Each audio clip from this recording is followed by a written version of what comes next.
ಇವಾಗ ನಮ್ಮ ಜೊತೆಗೆ ನೇರ ಸಂಪರ್ಕದಲ್ಲಿದ್ದಾರೆ ಅನಿ ಮಂಗಳೂರು ಅವರು. ಮೇಡಮ್ ನಮಸ್ತೆ. ಮೇಡಮ್ ನಮಸ್ತೆ ಮೇಡಮ್. ಮೇಡಮ್ ನಿಮ್ಮ ಮೇಲೆ ಏನು ಆರೋಪ ಬಂದಿದೆ, ಈ ಆರೋಪದ ಬಗ್ಗೆ ಏನು ಹೇಳ್ತೀರಾ ಅಂತ? ಅಪಪ್ರಚಾರ, ಅದರಿಂದ ಏನೋ ಷಡ್ಯಂತ್ರ ಇದೆ ಅಂತ ನನ್ನ ಅನ್ಸಿದ ಮಟ್ಟಿಗೆ ಅದ್ರಿಂದ ಷಡ್ಯಂತ್ರ ಇದೆ ಮೇಡಮ್. ಷಡ್ಯಂತ್ರ ಯಾರದು ಸರ್ ನಮಸ್ತೆ. ಸುಲಭದಲ್ಲಿ ಷಡ್ಯಂತ್ರ ಅಂತ ಹೇಳ್ತೀರಿ, ಹೌದು. ಷಡ್ಯಂತ್ರ ಯಾರು ಮಾಡಿದ್ರು ಅಂತ ಹೇಳಿ? ಯಾರೋ ಹಿಂದೆ ಇದ್ದಾರೆ ಅವನಿಂದ. ಯಾಕಂತಂದ್ರೆ ಆ ವ್ಯಕ್ತಿನ ನಾವು ಕರ್ಕೊಂಬಂದಿ, ನಾವು ಕಿಡ್ನಾಪ್ ಮಾಡಿದೀವಿ ಅಂತ ಹೇಳ್ತಾನೆ ಆ ವ್ಯಕ್ತಿ. ಕಿಡ್ನಾಪ್ ಮಾಡಿದೇನಂತಂದ್ಮೇಲೆ ಮತ್ತೆ ನನಗೆ SMS ಹಾಕಿ, ಮತ್ತೆ ನನ್ನ ಇನ್ಸ್ಟಾಗ್ರಾಮ್ ಅಲ್ಲಿ ಆಗಿರ್ಬೋದು ಪ್ರತಿ ಒಂದ್ರಲ್ಲಿ ಮೆಸೇಜ್ ಮಾಡಿ ಅವನಾಗೆ ಮಂಗಳೂರಿಗೆ ಬಂದಿರುವಂತ ವ್ಯಕ್ತಿ ಅವನು. ಯಾಕಂದ್ರೆ ನಾನೊಂದು ಹೆಣ್ಣಾಗ್ಬೇಕು, ನನಗೆ ಅಪ್ಪ ಅಮ್ಮ ಯಾರು ಇಲ್ಲ, ನನಗೆ ಫ್ಯಾಮಿಲಿಯಿಂದ ದೂರ ಮಾಡಿದ್ರೆ. ಯಾಕಂದ್ರೆ ನಮ್ಮ ಲೈಫ್ ಅದೇ ತರ ಅಲ್ಲ ಸರ್. ಯಾಕಂದ್ರೆ ನಾವೊಂದು ಚಿಕ್ಕ ವಯಸ್ಸಿಂದ ಈ ತರ ಹಾರ್ಮೋನ್ಸ್ ಎಲ್ಲ ಆಚೆ ಈಚೆ ಆದಾಗ, ನಮ್ಮ ಅಪ್ಪ ಅಮ್ಮ ಎಲ್ಲ ಮನೆಯಿಂದ ಆಚೆ ಹಾಕಿದಾಗ, ನಾವು ಇದೇ ತರನೇ ಬೀದಿಗೆ ಬಂದಾಗ ನಮ್ಗೆ ನಾವು ಯಾರಾದ್ರೂ ಕಾಂಟ್ಯಾಕ್ಟ್ ಮಾಡ್ಕೊಂಡು ಬರ್ತೇವೆ. ಆದ್ರೆ ಈ ವ್ಯಕ್ತಿ ಯಾಕಂದ್ರೆ ಪ್ರತಿ ಒಂದು ಹೇಳ್ತಾನೆ ಅವನು. ಸಬರ್ ಬಸ್ ಸ್ಟ್ಯಾಂಡ್ ಅಲ್ಲಿ ನನ್ನನ್ನು ಕಿಡ್ನಾಪ್ ಮಾಡಿದ್ರು ಅಂತ ಹೇಳ್ತಾನೆ. ಸಬರ್ ಬಸ್ ಸ್ಟ್ಯಾಂಡ್ ಅಂತಂದ್ರೆ ಅದು ಯಾವ್ದು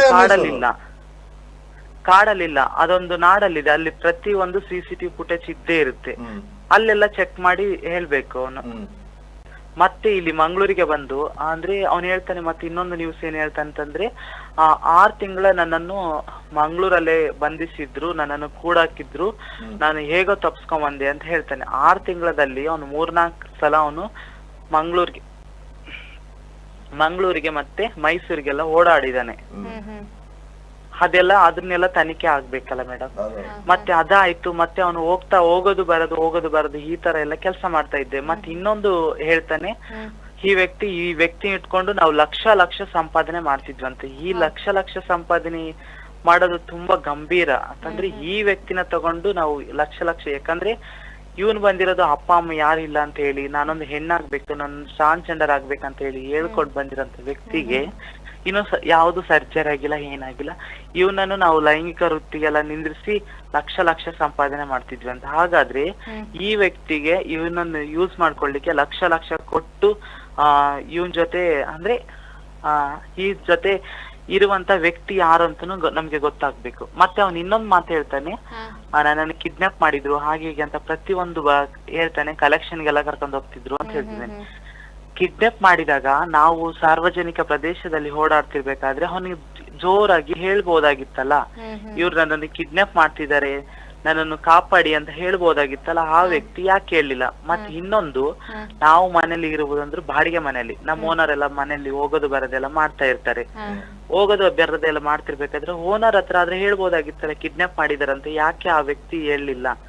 ಪ್ರತಿಯೊಂದು ಏಕೆ ಮಂಗಳಮುಖಿ ಅಂದ ಮೇಲೆ ಇವ್ರ ಮೇಲೆ ಏನಾದ್ರೂ ಅಪಪ್ರಚಾರ ಮಾಡ್ಬೋದು. ಯಾಕೆ ಇವ್ರಿಗೆ ಯಾರ ಅಪ್ಪ ಅಮ್ಮ ಹೇಳರಿಲ್ಲ, ಇವ್ರಿಗೆ ಅನ್ಸ್ಕೊಳ್ತಾರೆ, ಏನಾದ್ರು ಬೈಸ್ಕೊಳ್ತಾರೆ ಅನ್ನೋದು ಇವ್ರಿಗೆ ಮೈಂಡ್ ಅಲ್ಲಿ ಕೂತ್ಕೊಂಡಿರುವಂತ ಯುವಕರಿಗೆ ನಾನು ಇದನ್ನೆಲ್ಲ ಪ್ರತಿಯೊಂದು ಇವನ ಮೇಲೆ ತನಿಖೆ ಆಗ್ಬೇಕು. ಯಾಕಂತಂದ್ರೆ ಇವನು ಮಂಗಳೂರಿಂದ 1.5 ತಿಂಗಳಾಗಿರುತ್ತೆ ಹೋಗಿ ಆಮೇಲೆ ಇವನು ಮೊನ್ನೆ ರೀಸೆಂಟ್ಲಿ ನನ್ನ ಮೇಲೆ ಅಪಪ್ರಚಾರ ಮಾಡಕ್ ಸ್ಟಾರ್ಟ್ ಮಾಡ್ತಾನೆ. ಯಾಕಂದ್ರೆ ಈ ವ್ಯಕ್ತಿ ಮೇಲೆ 10ನೇ ತಾರೀಕಿಗೆ ನಾವು ಕಂಪ್ಲೇಂಟ್ ಕೊಡ್ತೀವಿ. ಯಾಕಂದ್ರೆ ಇವನು transgender card with Aadhaar card ಎಲ್ಲ ಮಾಡ್ಸಿರ್ತಾನೆ. ಯಾಕಂದ್ರೆ TG ಕಾರ್ಡ್ ಮೀನ್ಸ್ ಅಂತಂದ್ರೆ ಅದಕ್ಕೆ ಬೇರೆ TG ಕಾರ್ಡ್ ಇಂದ ನಾವು ಉಪಯೋಗ ಇದಾವೆ. ಯಾಕಂದ್ರೆ ಬಸ್ ಅಲ್ಲೆಲ್ಲ ಫ್ರೀ ಎಲ್ಲ ಸಿಗುತ್ತಲ್ಲ, ಅದ್ರನ್ನ TG ಕಾರ್ಡ್ ತೋರಿಸಿದ್ರೆ ನಮ್ಗೆ ಸೌಲಭ್ಯ ಸಿಗುತ್ತೆ. ಮತ್ತೆ ಗೃಹಲಕ್ಷ್ಮಿ ಆಗಿರ್ಬೋದು, ಗೃಹಲಕ್ಷ್ಮಿಯಲ್ಲಿ ಅರ್ಜಿ ಹಾಕ್ಬೋದು TG ಕಾರ್ಡ್ ಇಂದ.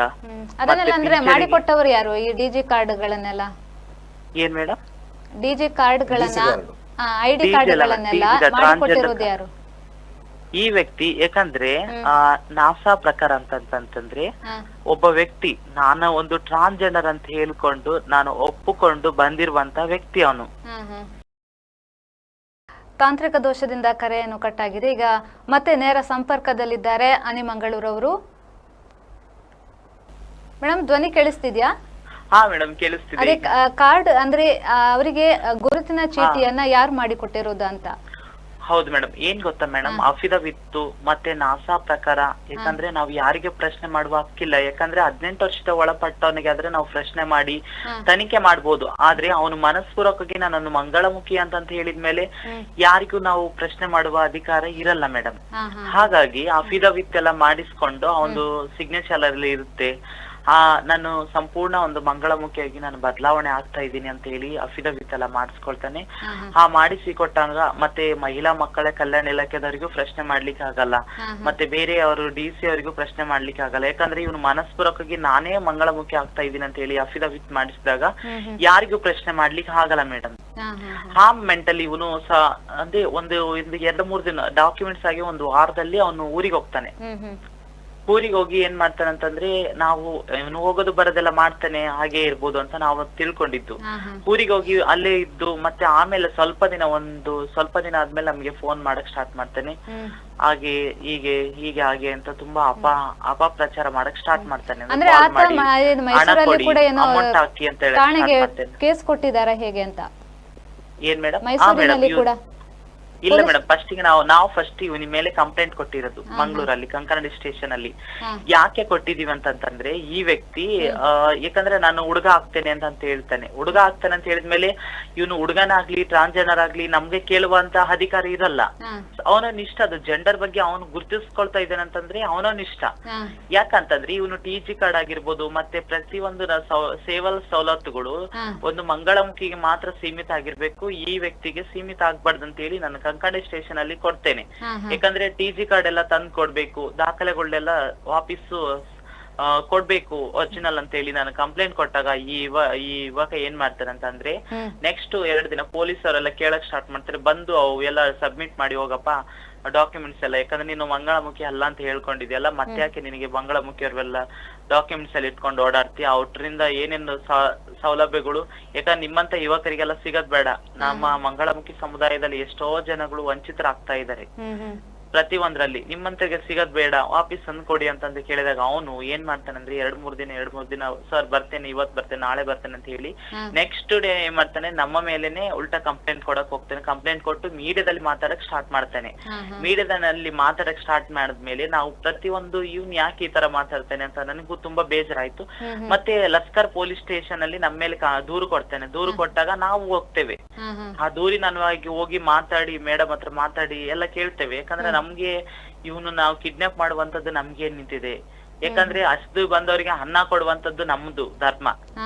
ಇವನಿಗೆ ಕಿಡ್ನಾಪ್ ಮಾಡ್ಕೊಂಡು ಹೋಗಿ ಇವನನ್ನು ಸಾಕಿ ಇವನನ್ನು ಟಾರ್ಚರ್ ಕೊಡುವಂತದ್ದು ನಮ್ಗೇನಿಲ್ಲ. ಯಾಕಂದ್ರೆ ನಾವು ಸ್ವಯಂ ಉದ್ಯೋಗ ಮಾಡ್ಬೇಕು, ಸ್ವಯಂ ದುಡ್ದು ತಿನ್ಬೇಕಂತ ಹೇಳಿ ಈ ಸೆಕ್ಸ್ ವರ್ಕ್ ಮತ್ತೆ ಈ ಬೆಗ್ಗಿಂಗು ಇದೇ ಜೀವನ ಅಲ್ಲ ಅಂತ ಹೇಳಿ ಒಂದು ಕೆಫೆ ಆಗಿರ್ಬೋದು ಮತ್ತೆ ಒಂದು ಆಟೋ ರಿಕ್ಷಾಗಳಾಗಿರ್ಬೋದು ಈ ತರ ಮಾಡಿ ನಾವು ಜೀವನ ಸಾಗಿಸುವಂತ ವ್ಯಕ್ತಿಗಳಿಗೆ ಈ ತರ ಅಪಪ್ರಚಾರ ಮಾಡೋದ್ರಿಂದ ತುಂಬಾ ಮಾನಸಿಕ ಹಿಂಸೆ ಆಗ್ತಾ ಇದೆ.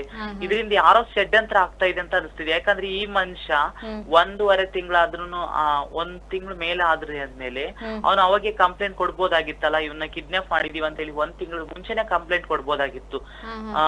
ಅದನ್ನ ಬಿಟ್ಟು ಸ್ವಲ್ಪ ದಿನ ಆದ್ಮೇಲೆ ಕಂಪ್ಲೇಂಟ್ ಕೊಡ್ತಾನಂದ್ರೆ ಇದರಿಂದ ಯಾರೋ ಷಡ್ಯಂತ್ರ ಇದೆ ಅಂತ ಹೇಳಿ ನಮ್ಗೆ ಪಕ್ಕ ಕನ್ಫರ್ಮ್ ಆಗುತ್ತೆ madam. Okay, thank you madam ಮಾಹಿತಿಗಾಗಿ.